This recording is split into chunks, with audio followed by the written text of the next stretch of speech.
Para pemirsa TV-mu yang berbahagia, kita lanjutkan kajian dan pembahasan kita. Jadi sekali lagi bisa jadi hasad itu atau rakus itu tadinya kita nggak niat, tidak ada niatan kita untuk itu, atau bahkan riya misalnya, itu juga mungkin kita nggak niat.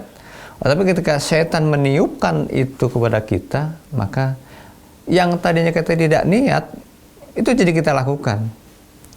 Orang pamer itu kadang nggak niat ya itu pamer gitu, tapi karena setan tiupkan akhirnya terlintas dalam pemikirannya, saya akan pamer misalnya. Orang tidak suka dengan kebaikan orang lain itu kadang-kadang nggak ada niatan itu. Nggak ada kita dari rumah ke tempat kerja itu kemudian diniatkan, saya kalau sampai teman kantor saya punya satu yang lebih bagus dari saya akan hasad. Tidak ada seperti itu. Tetapi hasad memang ditiupkan, dibisikkan oleh iblis kepada manusia. Sebagai apa? Sebagai bentuk godaan kepada kita. Sehingga kita akan menjadi orang-orang yang hasad. Na'udzubillah summa na'udzubillah. Kita berdoa kepada Allah supaya tidak terjangkit sifat rakus dan akhirnya menjadi hasad. Para pemirsa TV yang berbahagia, Rasulullah SAW tidak mengkhawatirkan umatnya ketika umatnya dicoba dengan yang namanya kefakiran, yang namanya kekurangan.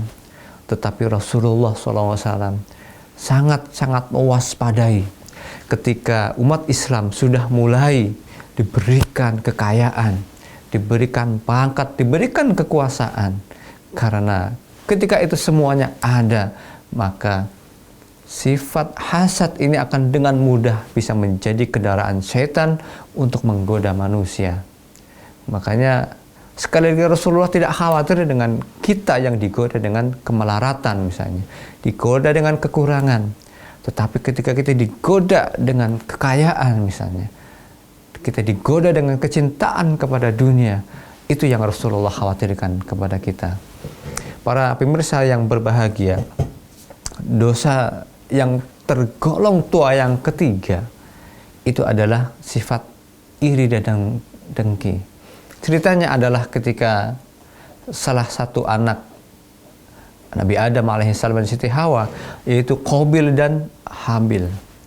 Itu ceritanya mereka berdua disuruh berkurban oleh Allah Subhanahu wa taala.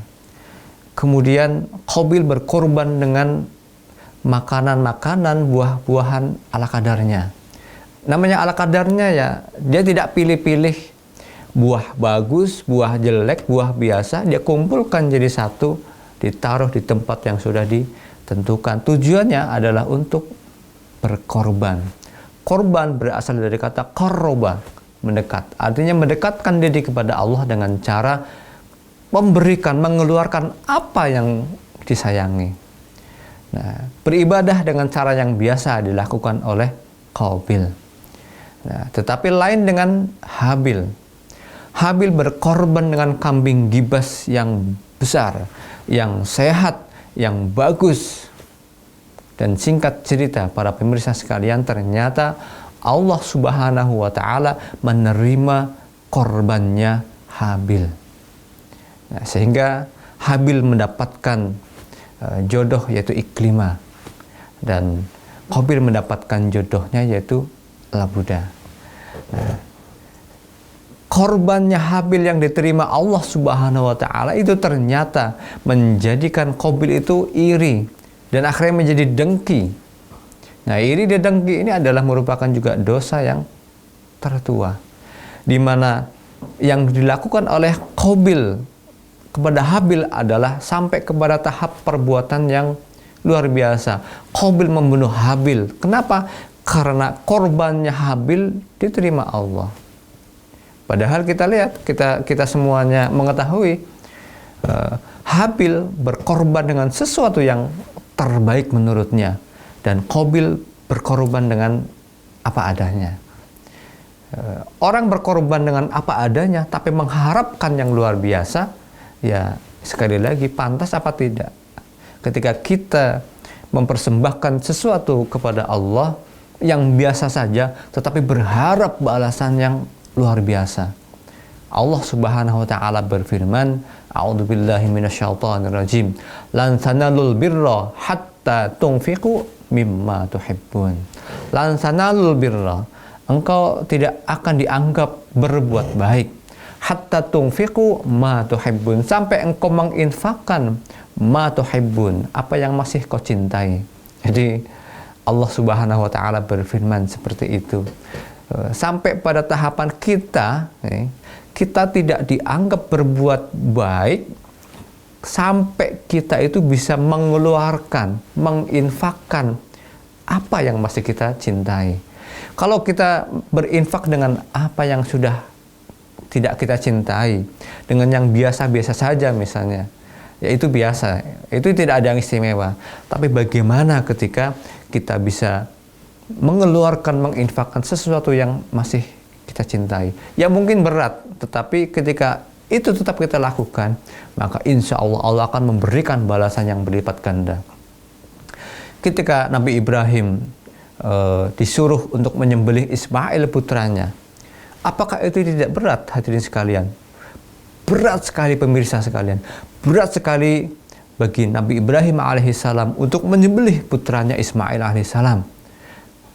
Karena itu perintah Allah, tetapi berat sekali hadirin sekalian.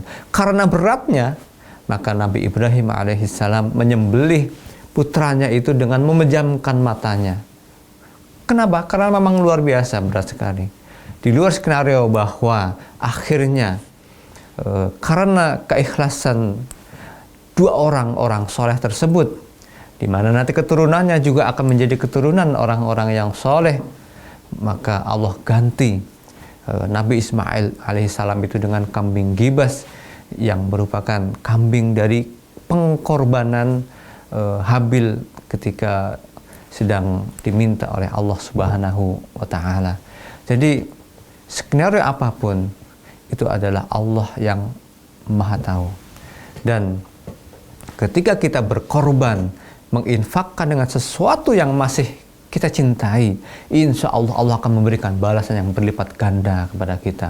Mudah-mudahan Allah berikan kepada kita kekuatan supaya kita bisa berinfak dengan sesuatu yang kita cintai, karena itulah sebaik-baiknya sebuah kebaikan. Mudah-mudahan Allah berikan kepada kita kekuatannya.